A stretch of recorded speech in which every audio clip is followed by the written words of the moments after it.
Christian Guetton, bonjour. Bonjour. Merci de nous recevoir. Vous êtes le président de Coveo. Comment se répartit aujourd'hui votre activité entre les solutions de gestion de talent et les solutions de e-learning? Alors, on est dans un effet ciseau où aujourd'hui les solutions de gestion des talents, donc la partie software, est suffisamment mature pour prendre le pas sur le e-learning sur lequel on a beaucoup compté au démarrage de Coveo.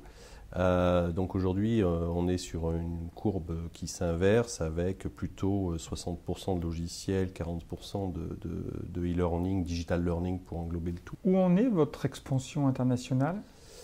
Alors aujourd'hui, on est présent dans plusieurs pays. Sur l'Afrique, on est présent en Tunisie, qui est à la fois un centre de profit et en même temps un centre de production. Présent au Maroc depuis le début de l'année de manière officielle, avec des beaux projets et un beau pipe commercial, puisque c'est un pays qui bouge pas mal.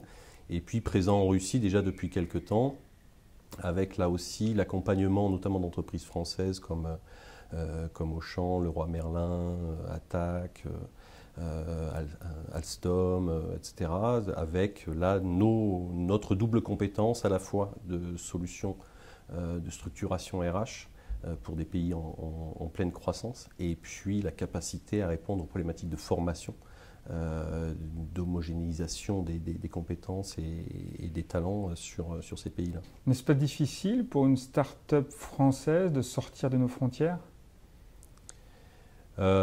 C'est difficile, mais c'est difficile de survivre pour une start-up française en France, en fait, en réalité. Globalement, on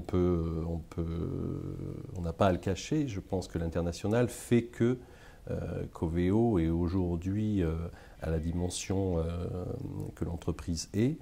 Ça, c'est grâce à l'international. Si on n'avait pas fait cet effort-là, il faut être courageux, il faut faire des efforts, il faut lever de l'argent, etc. Mais si on n'avait pas fait cet effort-là, je pense qu'on serait plus en difficulté qu'on l'est aujourd'hui.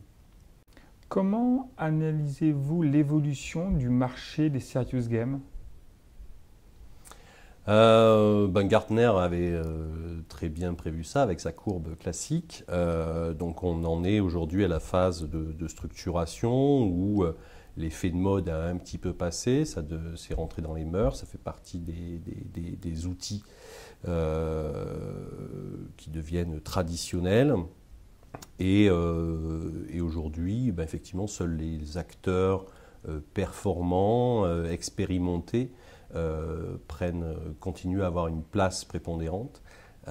Donc il y a eu une sélection naturelle qui a été faite. Quelles sont les tendances qui vous semblent les plus porteuses chez vos clients?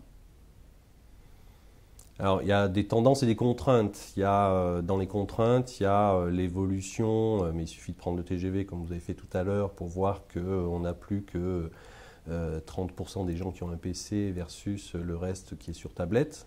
Donc ça pose des nouvelles conditions de réalisation d'outils, que ce soit les outils de gestion ou que ce soit les outils de formation.